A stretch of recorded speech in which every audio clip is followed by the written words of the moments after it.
Ang bilis ng panahon. Sana, swertehin naman ako ngayon.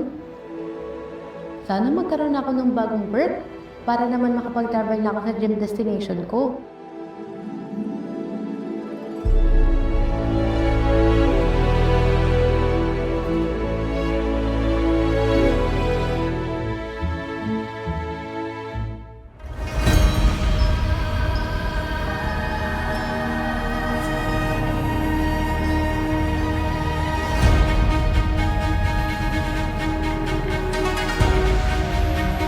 Nabiktima ka na ba ng fake news? Dahil sa dinami-raming nagkalat na misleading social media content at mga nakaka-trigger na online posts, paano natin malalaman kung alin ang tama at totoo? Yan ang ating aalamin sa Kaalaman ng Lahat.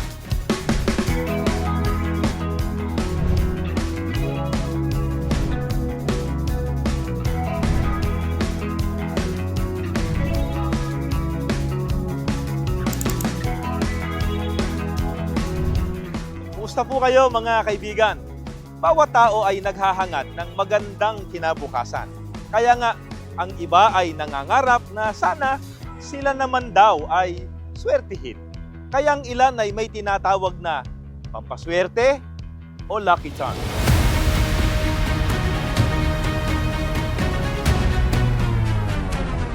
Share ko lang, alam niyo ba na ang mga sinaunang lucky charms ay gawa sa buto, shell beads, bato, at metal? Ayon sa history ng ancient China, during Shang Dynasty, 1600 to 1046, ang mga Chinese numismatic charms ay umusbong during pre-Qin period, kung saan dito nag-ugat ang paggamit ng oracle bones at mga unang simbolo ng swerte. Ang bansang China ang isa sa mga popular pagdating sa mga lucky charms. Nagsimula ito noong Neolithic period around 5000 BC. Kahit sa kasalukuyang panahon, marami pa ding mga Chinese ang gumagamit ng mga lucky charms at hindi nawawala ang iba't ibang mga uri nito sa kanilang mga tahanan. Dahil pinaniniwalaan nila na ito raw ay nagbibigay ng swerte, kapayapaan at proteksyon sa malas. Ano-ano nga raw ba ang mga itinuturing nilang lucky charms? Ang Chinese coins na may square hole sa gitna, usually naka-string o may red ribbon at kadalasang ginagawa ring coin necklace. Chinese luck cat o sa Japanese ay maneki-neko, isang male cat, jade charms, red string bracelets, bagwa mirrors, wind chimes, laughing Buddha, piyao. Alam niyo ba na dito sa Binondo o dito sa Chinatown sa lungsod ng Maynila, dito ang pinakakilala pagdating sa mga lucky charms? Sa bansang China din nagsimula ang Feng Shui method, kung saan binabalanse daw ang yin at yang. Ito ang paraan ng pag-arrange o decorate ng mga furniture, decorations at buildings. Ito'y pinaniniwalaan ng mga ancient Chinese for the sake of good health, bring luck and prosperity. Naniniwala din ang mga Chinese na ang color red ay isang lucky color that symbolize luck, joy, success, good fortune, prosperity, and vitality. Madalas rin na makita ang color red kapag sumasapit na ang Chinese New Year o Chinese weddings, na kanila ding pinaniniwalaan na pangtaboy daw sa masasamang espiritu. Ang itinatanong ng iba ay dapat daw ba na ang paniniwala o tiwala ay batay lamang sa mga pampaswerte o kaya ay sa mga lucky charms para magkaroon ng magandang buhay sa hinaharap? Ang tanong pa ng iba ay, ano raw ba ang paniniwala ng mga kaanib sa Iglesia ni Cristo para magkaroon ng magandang buhay sa hinaharap? Yan ang ating alamin sa Kaalaman ng Lahat. Magandang araw sa inyo mga kaibigan. Marami ang naniniwala ngayon na ang lucky charms, lucky color, yung tinatawag na feng shui at iba pa, para bagang merong magical properties na nagdadala ng good luck, good fortune, good health at success di umano sa kanilang buhay. Subalit para po sa kaalaman ng lahat mga kaibigan, ang mga kaanib po sa Iglesia ni Cristo kailanman ay hindi po naniniwala at hindi po magbabatay ng pagtitiwala sa mga ito. Sapagkat ang ganyang mga paniniwala, tulad po ng paniniwala sa astrology o horoscope, numerology, fortune telling at iba pa, mga kaibigan, yan po'y ipinagbabawal ng ating Panginoong Diyos. Tulad po ng sinasabi dito sa Isaias 47, 13, 14 hanggang 15. Ganito ang ating mababasa. Wala kang magagawa sa kabila ng marami ng payo sa iyo. Patulong ka man sa inaasahan mong mga astrologo, sa mga taong humuhula sa mangyayari bukas, batay sa kalagayan ng kalangitan at mga bituin. Sila'y parang dayaming masusunog, ni ang sarili di maililigtas.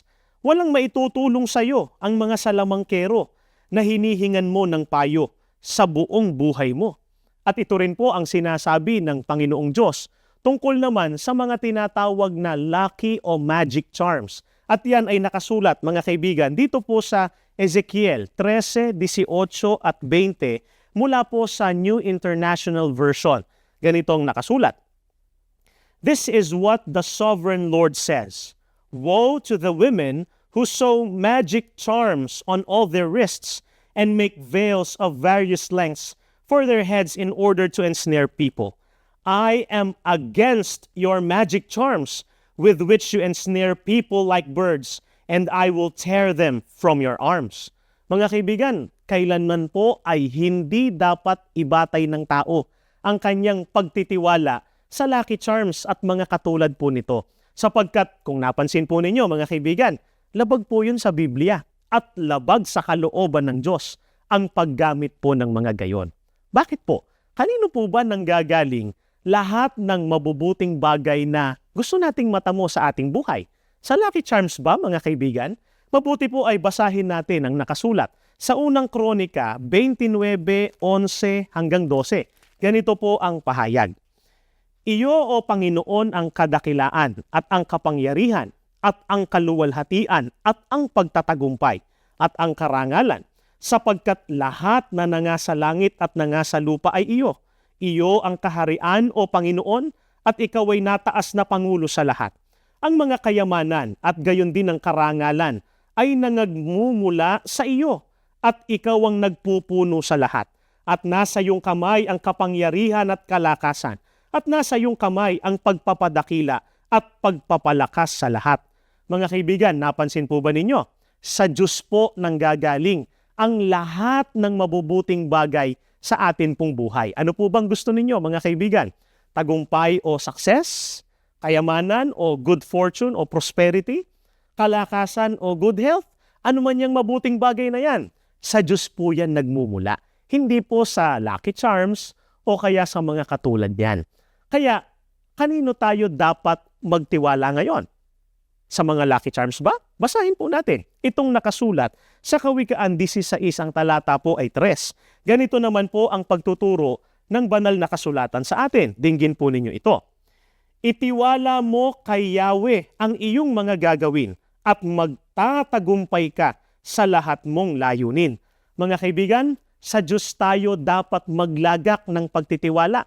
Nang sa gayon, matupad po lahat ng mabubuting layunin natin sa atin pong buhay.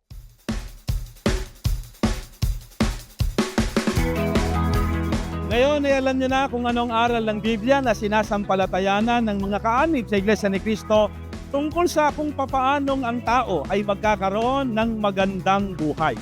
Sana ay nakadagdag ito sa kaalaman ng lahat.